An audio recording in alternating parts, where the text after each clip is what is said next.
इथं आम्ही युद्धकांडातला सुलोचना आख्यान नावाचा 41 अध्यायाच्या 60 ओव्या घेतल्या होत्या आणि आता इथून पुढे सध्या आपली जी दररोजची कथा चालली आहे, कालपर्यंत 3रा अध्याय झाला होता आणि आज 4था अध्याय म्हणजेच वाली सुग्रीवाच्या वैराची कथा हा भाग आपल्याला घ्यायचा आहे।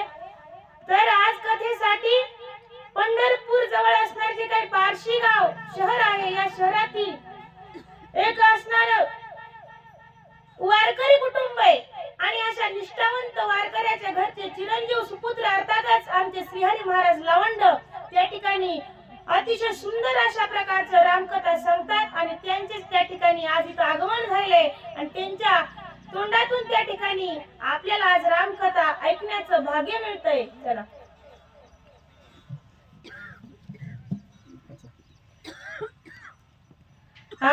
निर्दोळुनिया वाळीसी सदार राजा सुग्रीवासी जावया श्रीराम उल्लासी मित्र कार्यासी अवंचका। कथेचं अनुसंधान अखंड हरिनाम सप्ताह साळिंबा तालुका वडवणी जिल्हा बीड आणि या सप्ताहामधील रामचरित्र आहे, भगवंताचं चरित्र आहे, जीवाला आणि जगाला पावन करणारं रामचंद्राचं चरित्र आहे। आणि या असणाऱ्या चरित्रामध्ये 2-3 दिवस झालं, आज 4था दिवस आहे। 3 दिवस आपण भगवंताचं चरित्र ऐकतात आणि कथा इथपर्यंत आलेली आहे। वाली आणि सुग्रीव सख्खे भाऊ आहे आणि रामचंद्र कालच्या अध्यायामध्ये आपण पाहिलं रामचंद्र आणि वाली, रामचंद्र आणि सुग्रीव राजा या असणाऱ्या दोघांचं सख्य झालं, मैत्री झाली, अग्नी समक्ष शपथ घेतली। सुग्रीवाने सांगितलं रामा तुझी बायको मी आणून देतो, रामानेही सांगितलं वालीला मारतो आणि तुझी बायको सोडवतो। अर्थात जसल्याला तसले मिळले की काम लवकर होते, कारण दोघांकडेही बायका नव्हत्या आणि दोघांचीही बायको तिसऱ्यानं पळवून नेलेली होती। त्याच्यामुळे दोघही बायकोच्या विरहानं व्याकुळ झालेली आहे आणि दोघही आपापल्या पत्नीला शोधण्यासाठी एकमेकाची मदत करतायत। अग्नी समक्ष शपथ काल झाली, कालच्या अध्यायामध्ये रामचंद्राने सांगितलं मी वालीला मारतो, वालीला मारून किष्किंधा राज्य तुला प्राप्त करून देतो, तुझी बायको तुला मिळेल। अशा प्रकारचे कथेचं अनुसंधान आहे आणि इथपर्यंत आपण पाहिलेलं। आता ऐका सहकार्य सांडूनिया मागे मित्र मित्र कार्या कार्यात लगवेगे श्री रघुनाथ धावे अंगे साय सर्वस्वी शरणांगता। स्वतःच कार्य रामानं पाठीमागे सोडलंय, विचार करा।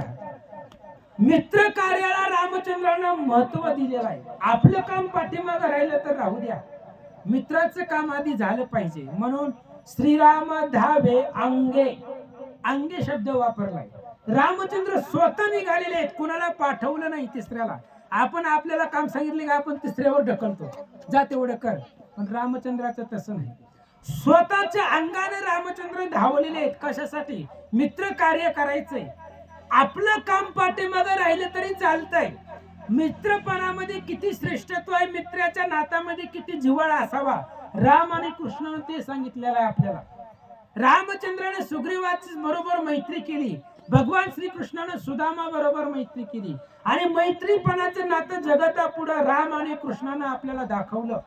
स्वतःचं कार्य पाठीमागे ठेवून मित्राच्या कार्यासाठी स्वतः रामचंद्र धावले, निघाले।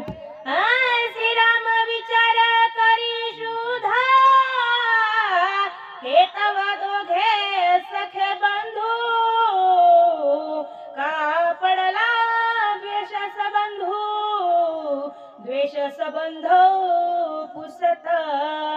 आणि रामचंद्र वालीला मारण्यासाठी निघालेले आहेत, पण रामचंद्राच्या मनामध्ये विचार आला वाली आणि सुग्रीव सख्खे भाऊ आहेत, मग सख्खे भाऊ असताना सुद्धा यांच्यामध्ये वैर का निर्माण झालं? एवढं एकमेकांचा जीव घेण्या एवढं सख्खे भाऊ आणि एकमेकाचे पक्के वैरी का बनले, कसे बनले, याच्या पाठीमाग चुकी कोणाची आहे, अपराध कोणाचा आहे, आपण जाणून घ्यायला पाहिजे. आपण निघालोय वालीला मारायला, पण विरोध का झाला?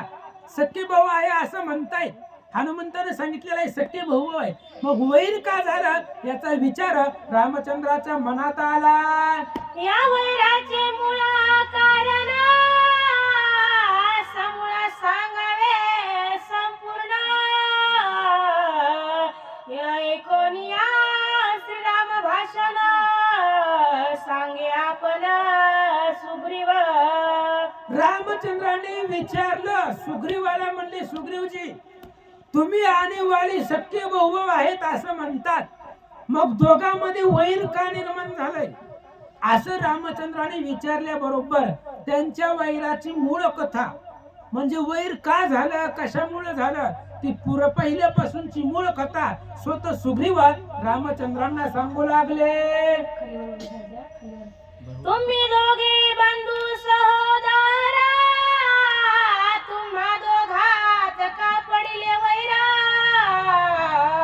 तेही अतिशय दुर्धर, येरा घातक.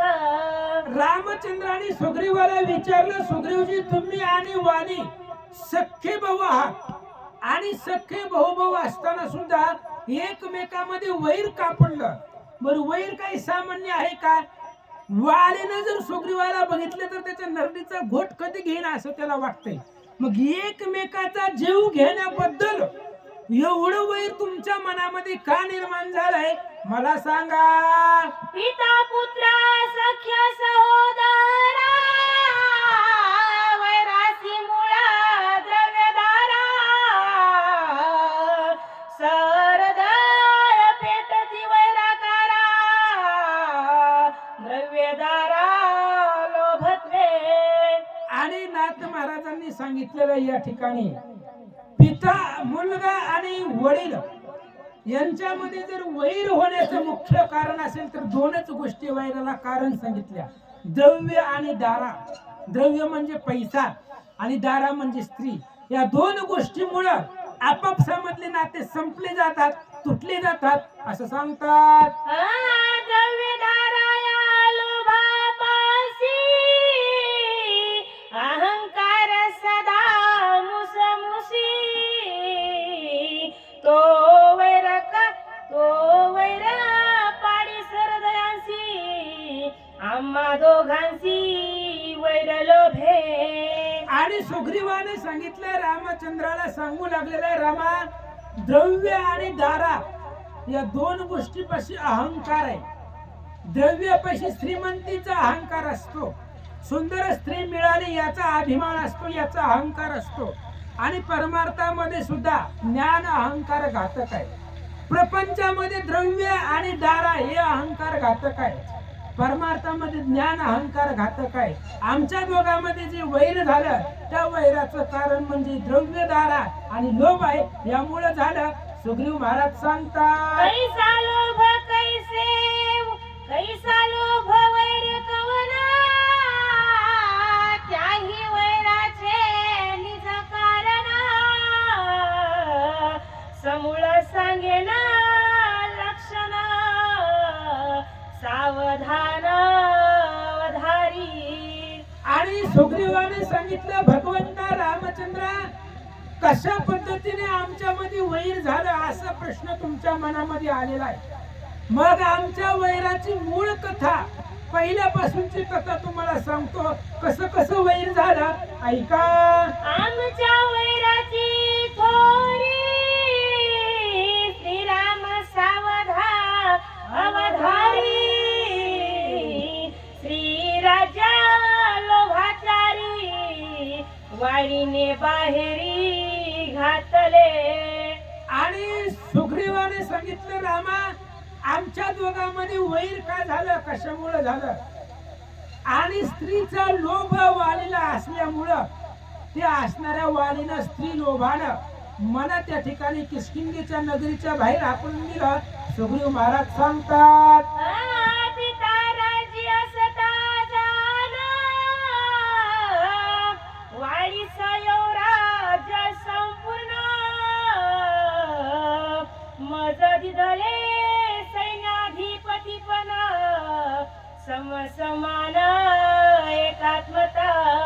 सुग्रीवानं मुळापासून कथा सांगायला सुरुवात केली. रामा, आमचे वडील वृक्षराज महाराज आणि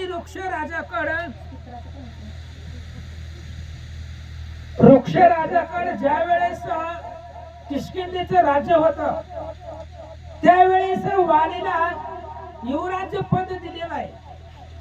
आणि युवराज्य पद वालीकडे असल्यामुळे सेनापती अधिकारी वालीनं मला केलेलं होतं.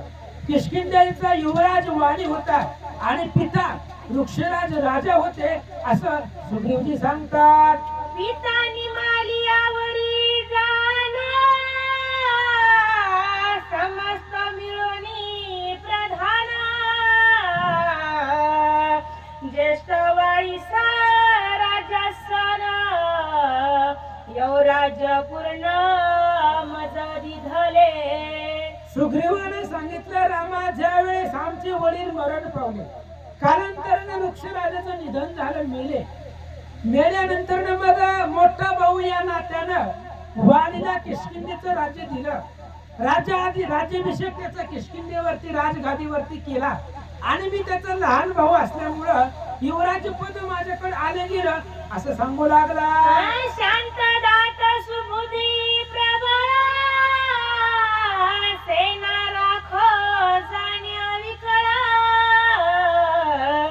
तो सेनानी केला निळा सबळ दळ त्याचनी. आणि त्यानंतर सेनापती अधिकारी जो होता तो निळे केलेला आहे आणि तो निळ अतिशय बलवान आहे, सबळ दळ त्या निळाच्या अधिपत्याखाली होते. अविकळ, कुठल्याही प्रकारचा आळस न करता सैन्याचं रक्षण करणारा तो नीळ आहे. म्हणून त्या निळाला सगळ्या सैन्याचं सेनापती केला. सुग्रीव महाराज सांगतात, दोघे बंधू एकात्मता येरा येरा वंचकता उदक पिणे नाही तत्वता भोग भिन्नता मग कैची. सुग्रीवाने सांगितलं, रामा, आम्ही दोघं एवढे सख्य भाऊ होतो. अहो, एकमेकाला सोडून पाणी सुद्धा पित नव्हतो आम्ही. कोणती बी गोष्ट करायची म्हटली तर दोघं संगच राहायचो. जेवायला दोघ जण संगे, पाणी प्यायला दोघे जण संग, कुठं फिरायला चालले तरी दोघे जण संग. एकमेकाला सोडून आम्ही एक क्षणभर सुद्धा राहत नव्हतो. मग प्रकृतीच्या सृष्टीमधली प्रकृतीमधली जी पदार्थ आहेत, भोग या शब्दाचा अर्थ आहे प्रकृतीच्या विशेष पदार्थाचा उपभोग घेणं म्हणजे भोग. आणि अशा विशेष पदार्थाचा उपभोग सुद्धा आम्ही दोघं एकमेकाला सोडून घेत नव्हतो. एवढा आप्तपणा आमच्या दोघांमध्ये होता. एकत्र असना एकत्र शयन दोघा एकत्र भोजन एरा एरा लागी वेचिती प्राण दोघा संपूर्ण एकात्मता. आणि मग आम्ही असणारे दोघे एवढे एकमेकाचे जवळचे होतो की बसायला सुद्धा दोघं एकत्र बसत होतो. कुठं जायचं, दोघाला आसन एकच असायचं. एका आसनावरती दोघ जण बसत होतो. फिरायला दोघ जण जात होतो, जेवण करायला दोघ जण, पाणी प्यायला तहान लागली तरी म्हणजे एकंदरीत एकमेकाला सोडून कोणतंच कार्य करत नव्हतं. एवढे जवळचं नातं आमच्या दोघांमध्ये होतं असं सुग्रीवजी सांगतात. ऐसे दोघे एकात्मता विकल्प राज्य करिता पुढे आली विक्षेपता तेही रघुनाथा वधारी. रामा रामा अशा प्रकारचे आम्ही दोघे जण सख्य भाऊ होतो. एक क्षणभर सुद्धा दोघं एकमेकाला सोडून राहत नव्हतो. असं आम्ही सुखाने किष्किंधेमध्ये राहत असताना अविकल्प राज्य करत होतो. कुठल्याही प्रकारचा विकल्प आमच्या दोघांच्याही मनामध्ये नव्हता. आणि असं सगळं सुखाचं चालू असताना पुढे विक्षेपता आली. आमच्या दोघांमध्ये वैर पडलं गेलं आणि ती विक्षेपता काय आली ते तुम्हाला सुरुवातीपासून सांगतो. दुधंबीचा ज्येष्ठ कुमारा मया नामा महासुरा पुत्र कैवारे वैराकार वाळी वानर वधू इच्छित. काही दिवसानंतर ना रामा असं झालं, आमच्या नगरीमध्ये मयासूर नावाचा राक्षस आला. मयासुराचा बाप दुदुंबी आहे. त्या दुदुंबीला वालीनं मारलेलं होतं आणि वालीचा बदला घेण्यासाठी, वालीला मारण्यासाठी, आपल्या बापाचा सूड घेण्यासाठी तो मयासुर एकदा आमच्या नगरीमध्ये आला होता. सुग्रीवजी सांगू लागले, आम्ही भांडुनिया किष्किंधा गाडा वाळी मारिना हे मानसी होडा घेईन दुदुंबीचा सुडा गडवारूढ होनी. आला रामा तू गर्वामध्ये तल्लीन होऊन आलेला होता. त्याच्या मनामध्ये एकच होतं, आता गेले गेले वालीला मारायचं. किष्किंधा गड आहे, किष्किंधा राज्य आहे, ती राज्य सगळं नष्ट करून टाकायचं. त्या किष्किंधेवरती आपलं वर्चस्व प्रस्थापित करायचं आणि आपल्या वडिलांचा दुदुंबीचा बदला घ्यायचा. ही मनामध्ये होड होता. इच्छा ते असणाऱ्या मयासुराच्या मनामध्ये धरून तो आमच्या नगरीमध्ये आला. किष्किंधेच्या महाद्वारी मयाला मध्यरात्री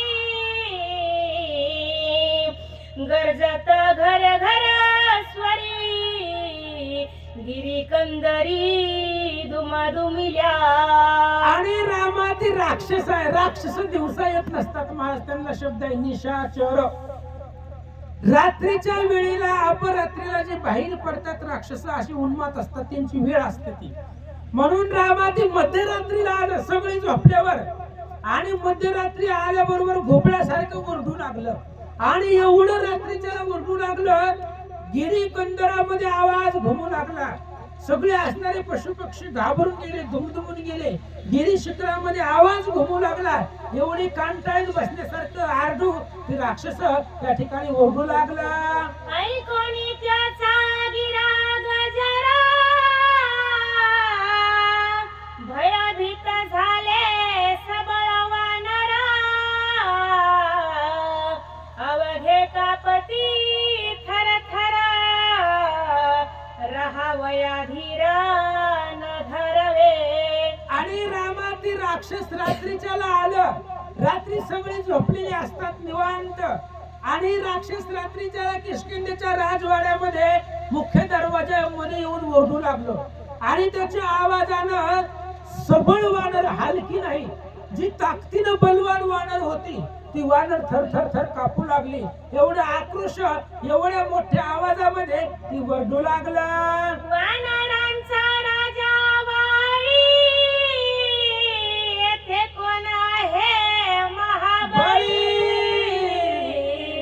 मजसी युद्ध करा वयार न कळी वीरश्रीने थे यावे. आणि रामा ती रात्रीच्याला आमच्या किष्किंधा नगरीमध्ये आलं. आल्याबरोबर त्यानं मोठ्यानं आरोळी ठोकली, वर्णाला सुरुवात केली. या किष्किंधेचा राजा कोण वाली आहे, त्या वालीने आमच्या समोर यावं आणि माझ्या बरोबर युद्धाला तयार व्हावं, असं ती राक्षस ओरडू लागला. युद्धा सुरासी युद्धा निघता वाळी बंधू स्नेहाच्या कळवळी मीही आलो ते काळी बंधू जवळी साह्यार्थ. रामा ज्यावेळेस त्या मयासुराबरोबर माझा भाऊ वाली युद्धाला निघाला, त्यावेळेस मला सुद्धा माझ्या भावाचा कळवळा आला. मध्यरात्रीची वेळ आहे आणि या राक्षसाच्या पाठीमागे एकट्या माझ्या भावानं जाणं ही योग्य नाही. आणि बंधूच्या कळवळामुळे, बंधूच्या प्रेमासाठी मी सुद्धा त्या वालीच्या पाठीमागे, त्याच्या सोबतीला, त्याच्या मदतीला मी सुद्धा निघालो. दुदुंबी मारिला माझा पिता त्याचा सुडा घेईन मी आता. ऐसे वाईने ऐकता सकपता चालिला. आणि ते मयासुर ओरडू लागला की माझा बाप दुदुंबी, त्या दुदुंबीला ज्या वालीनं मारलेला आहे त्या वालीला मी मारून माझ्या वडिलांचं सूड घेणार आहे आणि त्या वालीला मारून टाकणार आहे. असं वालीनं ऐकल्याबरोबर वालीला भयंकर राग आलेला होता आणि रागाच्या आवेशामध्ये वाली निघाला. वाईने देताची आरोळी दुधोंबी पुत्राची बसली कंटळी. आम्ही दोघा देखता बळी धाके तत्काळी पळाला. आणि सुग्रीवानं सांगितलं रामा, ज्या वेळेस त्या राक्षसानं अशा प्रकारचं बोलल्याबरोबर वालीला राग आला. वालीने सुद्धा मोठ्यानं गर्जना केली. त्या दुदुंबीच्या त्या मयासुराच्या कांठाळीत बसली. बसल्याबरोबर त्या मयासुरानं बघितलं दोघ जण आहेत आणि आपण एकटा आहे. त्याच्यामुळे ह्या दोघांच्या तावडे जर सापडलो हे आपल्याला जिवंत ठेवणार नाही. म्हणून तो मयासुर घाबरला आणि आम्ही दोघं बलवान दिसलो. त्याच्यामुळे मयासुर पळत निघाला. आम्ही एकला हे दोघे जण घाय माझा घेतील प्राण. येणे भय तो आपण पलायमान भयभीत. मयासुराने विचार केला ही दोघं आहेत आणि आपण एकटा आहे आणि ही दोघही बलसंपन्न आहेत. ह्यानं आवाज दिल्याबरोबर माझ्या कानठळीत बसली. एवढा बलवान, ह्याच्या आवाजामध्ये एवढा दम आहे तर अंगामध्ये किती ताकद असेल. मयासुरानं विचार केला हे दोघ जण आहेत आणि एकाच गावामध्ये मला मारून टाकतील, आपल्या मदतीला कोणी नाही असा विचार केला आणि मयासुर तिथून पळाला. आता सुरुवात केली आद्याला. आधी सुलोचनाचं आख्यान घेतलं आम्ही, टाइम होता म्हणून. किंवा आधी आताच सुरू झालाय. लय मोठा बरं.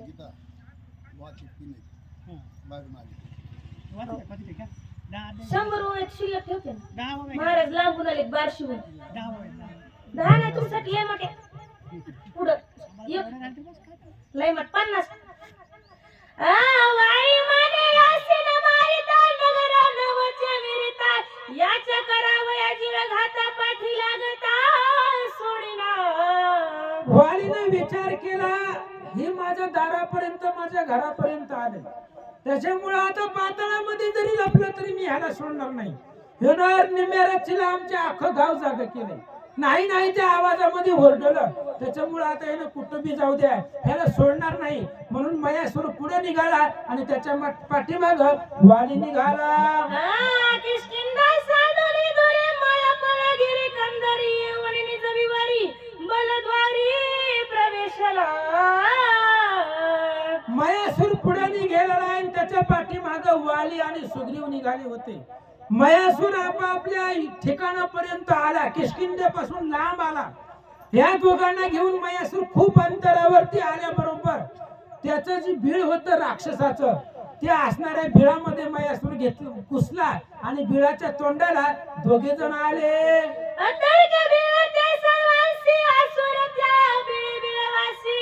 आम्ही अंधारी लक्ष्मी त्यासी बिळापासी दोघे आलो. आणि रामा प्रसंग रात्रीचा होता आणि रात्रीचा प्रसंग असल्यामुळे अंधारामध्ये दिसत नव्हतं. त्या मयासुराच्या पाठीमागे आम्ही किष्किंधेपासून खूप लांब आलो होतो. कुठं आलो ती पण आम्हाला माहिती नव्हतं. आणि त्या बिळामध्ये राक्षस घुसलं आणि त्या बिळाच्या तोंडाला आम्ही दोघ जण येऊन थांबलो.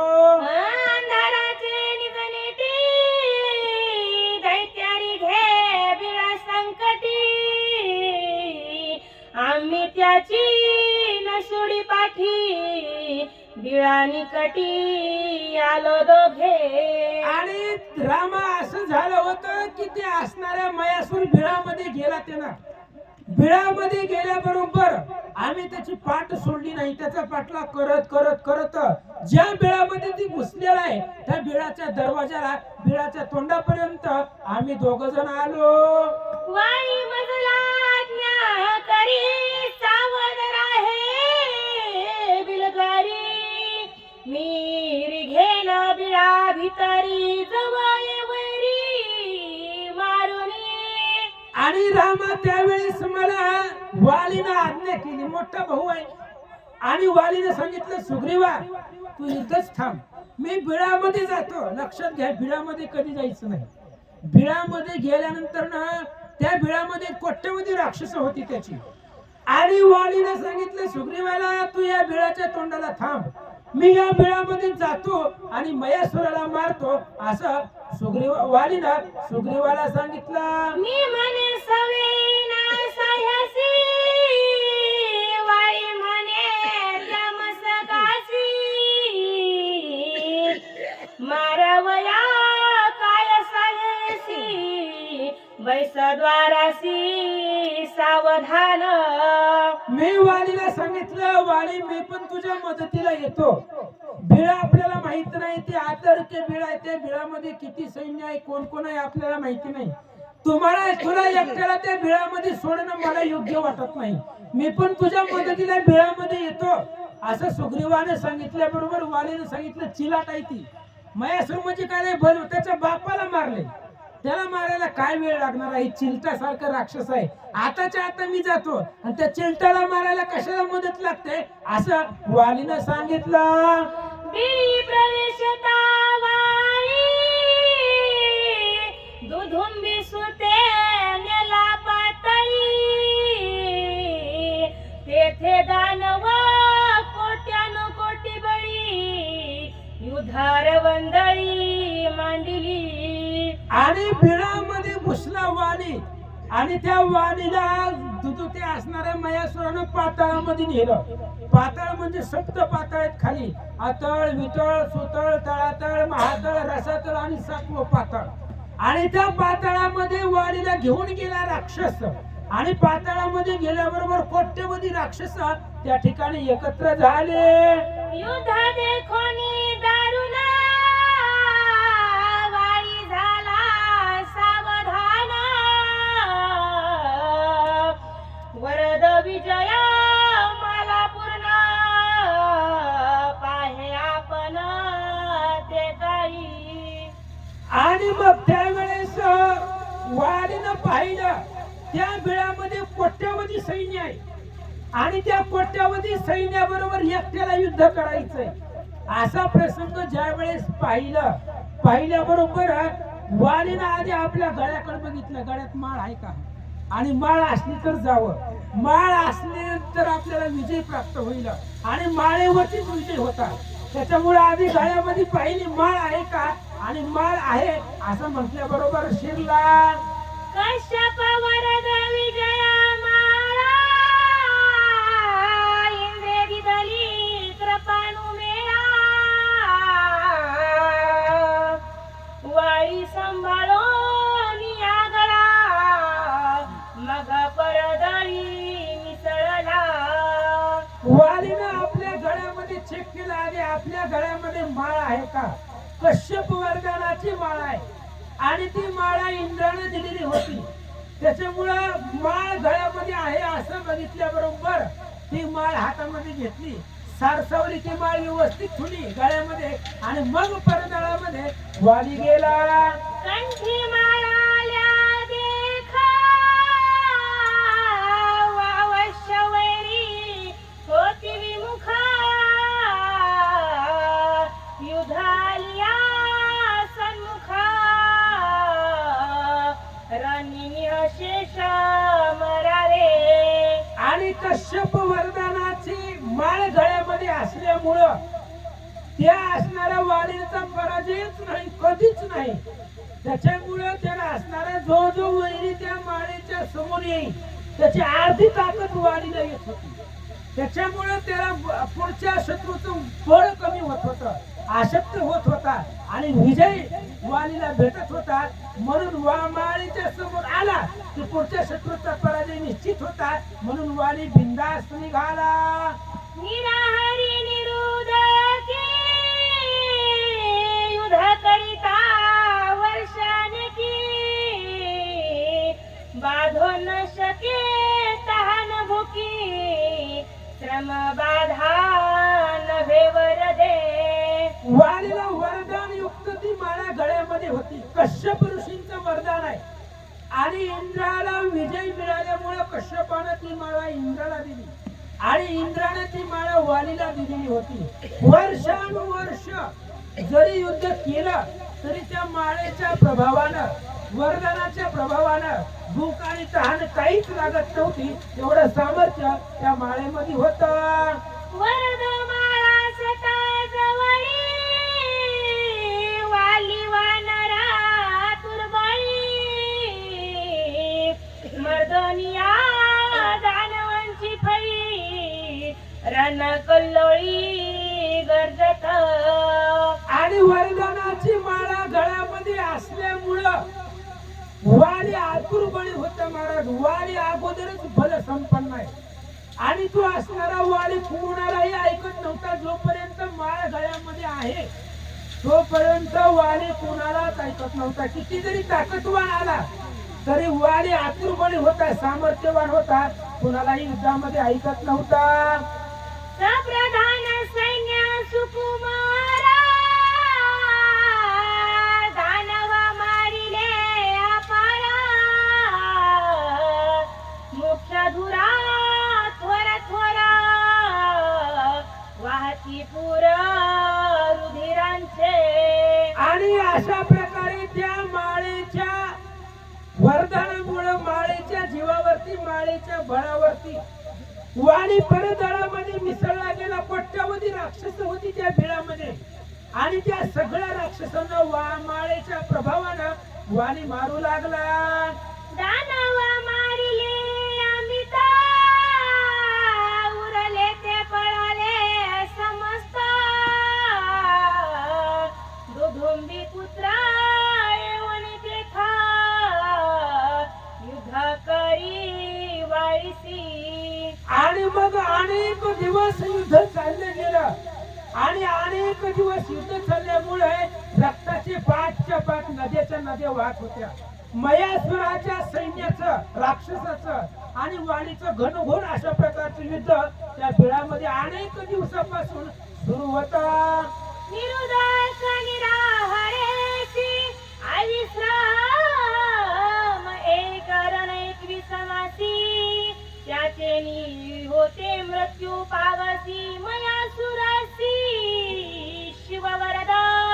आणि त्यावेळेस मयासुराला महादेवाचं वरदान होतं आणि महादेवांचं असं वरदान होतं की मयासुराला त्याच्याकडूनच मरण आहे. जो त्या मयासुराबरोबर 21 महिने न पाणी पिता न चहा पिता नाश्ता करता 21 महिने जो युद्ध करेल अविरत न थकता न दमता त्याच्याच हातून वालीला मरण येणार आहे.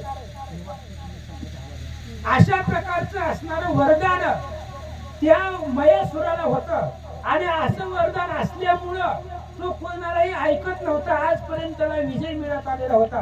पण त्या समान त्या बळाचा त्या ताकदीचा त्या वरदानाचा योद्धा त्या मयासुराला भेटलाच नव्हता. पण वाली सुद्धा त्याच पद्धतीचा योद्धा आहे आणि त्याच्यामुळे वाली आणि मयासुराचं घनघोर युद्ध 21 महिने त्या बिळामध्ये निवरामध्ये दोघांचं घनघोर युद्ध सुरू होतं.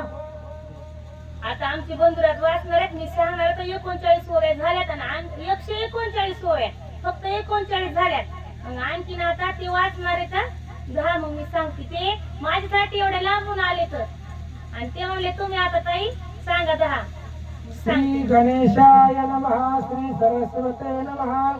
प्रभु श्री रामचंद्राय नमः. निरुदक निरहारेसी अविश्रम रण 21 मासी त्याचे निहाते मृत्यू पावसी मयासुरासी शिववरद.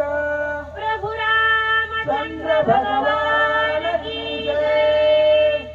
श्री गणेशाला वंदन करून श्री सरस्वती मातेला वंदन करून नाथरायाला वंदन करून त्या ठिकाणी कथा सांगायला सुरुवात करते. त्या ठिकाणी वालीचं आणि त्या मयासुराचं त्या ठिकाणी युद्ध सुरू आहे. मग असणारा तो जो काही मयासुर आहे तो असणारा किष्किंधाच्या द्वारावर आला. त्या ठिकाणी त्याने मोठी गर्जना केली की अरे कोण असणारा वाली महाबलाडे या ठिकाणी आहे, त्याने असणारा यावं आणि माझ्याशी युद्ध करावं. त्या त्यावेळेस असणारा वाली आला, वालीच्या सोबत असणारा सुग्रीवही आला. पण काय झालं, तो असणारा जो महाक्रूर असा राक्षस जो मयासूर होता तो एका विवरामध्ये गुहेमध्ये जाऊन गेला आणि त्या ठिकाणी वाली सुद्धा त्याच्या मागे पाठला करत गेला. मग सुग्रीवाजी म्हणतात की दादा मी सुद्धा येतो. त्यावेळेस वालीने सांगितले का अरे या मच्छराला मारण्यासाठी दोघांची गरज नाही, मी एकटाच पुरेसा आहे. मग वाली असणारा मध्ये गेला. मध्ये गेल्यानंतर त्या दोघांमध्ये घनघोर अशा प्रकारचं युद्ध सुरू झालं. आणि युद्ध सुरू झाल्यानंतर वालीने बघितलं की गळ्यात कश्यप ऋषीने दिलेली वरदमाळ आहे का ते चेक केलं त्यांनी. मग त्यांना समजलं की आहे माझ्या गळ्यात वरदमाळा. आणि मग मयासुराला असणारा दोघांचं घनघोर अशा प्रकारचं युद्ध सुरू होतं. त्यावेळेस असणार त्या मयासुराला एक शिव म्हणजे भगवान शंकराने दिलेलं एक वरदान होतं. ते वरदान कोणतं होतं की जो कोणी असणारा मनुष्य अथवा देव असो कोणी असो तो असणारा 21 महिने पाणी पिणार नाही, अन्न खाणार नाही, त्याच्याच हातून या वालीला मरण भेटणार आहे असा त्या ठिकाणी वरदान आणि त्या मयासुराला मिळालं होतं असं वर्णन नागबाबा सांगतात.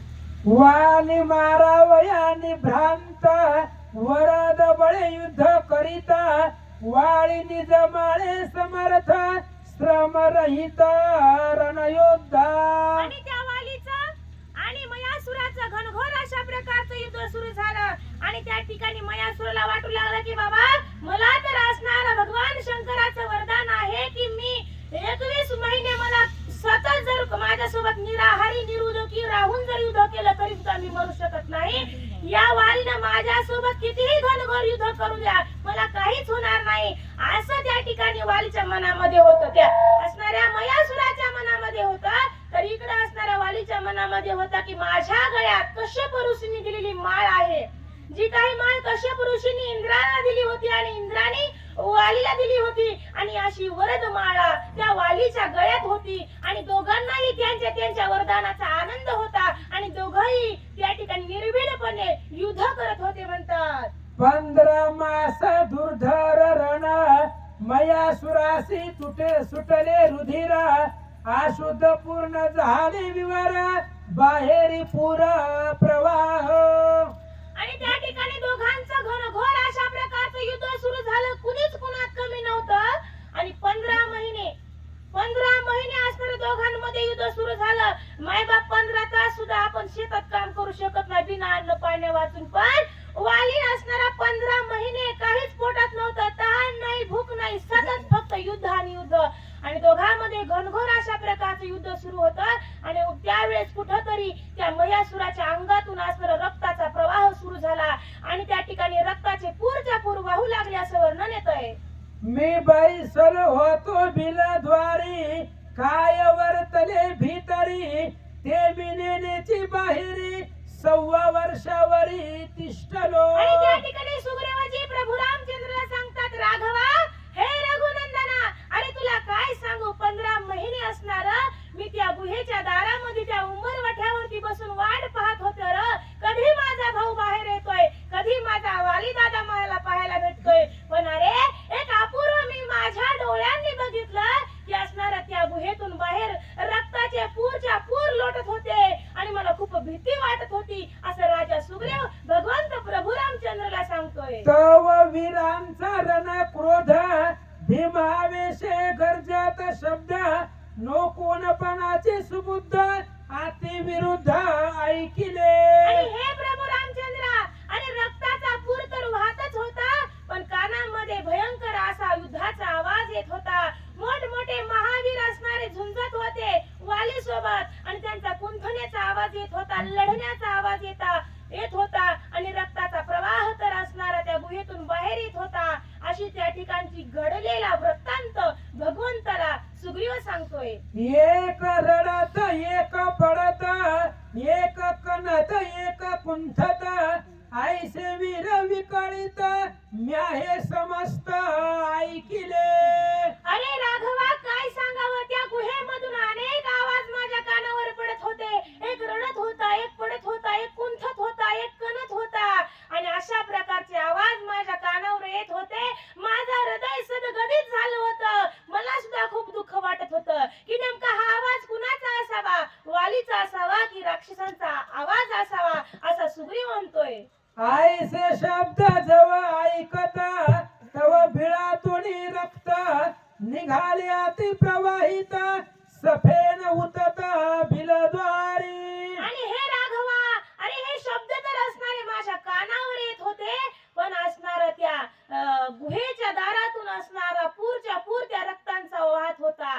नुसता पूरच नव्हता, असं असणार जसं काही नदीला पूर आल्यानंतर कसं पाणी फेसाळतं, खालून वरून खाली अशा लाटा येतात, आणि तसं उसळ्या खात त्या रक्ताचा पूर त्या सुग्रीवानं स्वतःच्या डोळ्यांनी बघितला.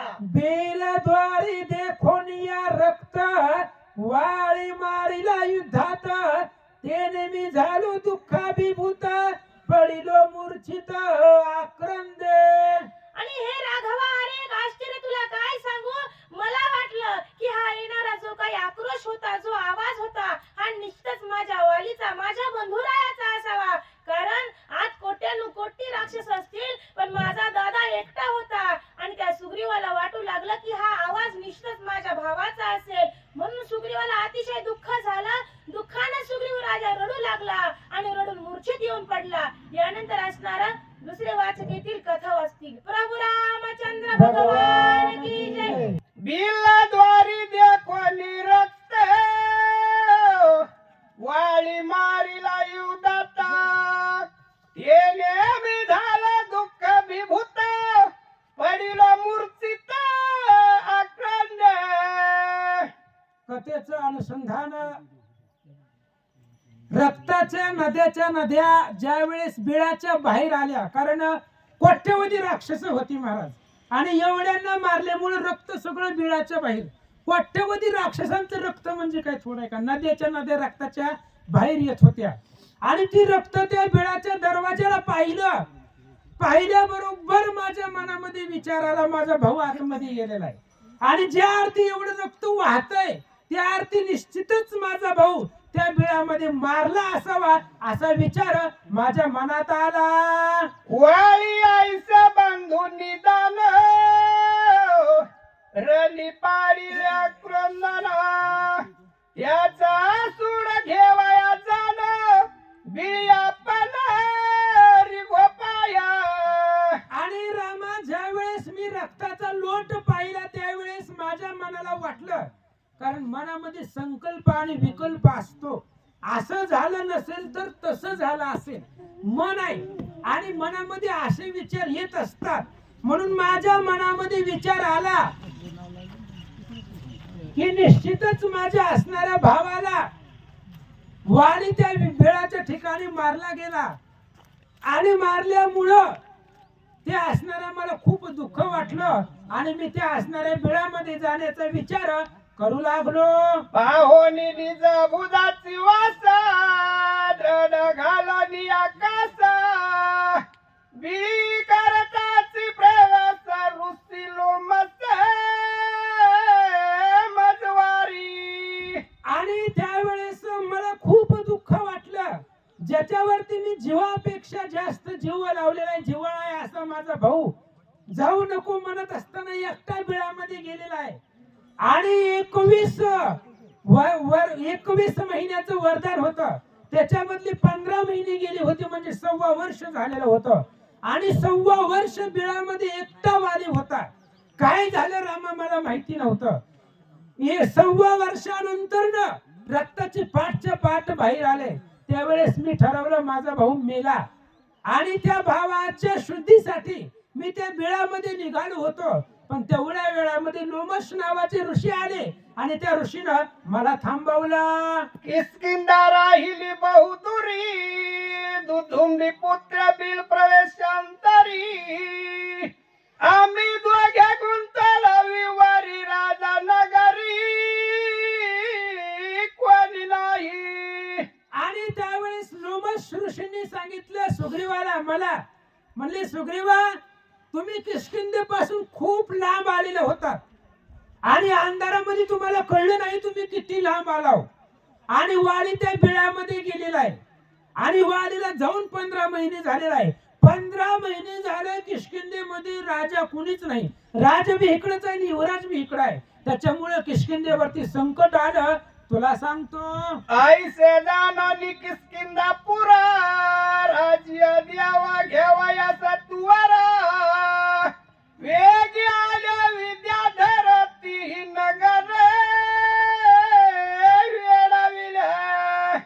आणि लोमस ऋषींनी सांगितलं मला, सुग्रीवा, अरे 15 महिने झाले तुम्ही दोघही किष्किंधे पासून लांब आलेला आहोत आणि तुम्ही कुठे गेला हे कुणालाच माहिती नाही.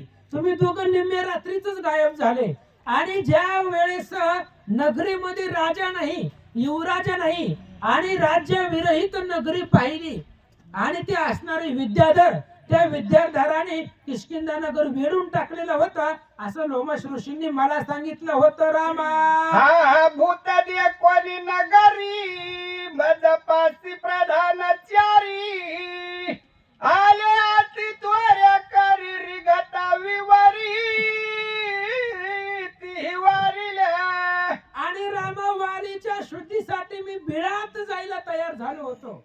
माझ्या भावाला काय झालं याचा शोध घेणार होतो म्हणून बिळामध्ये जाण्यासाठी मी तयार झालो.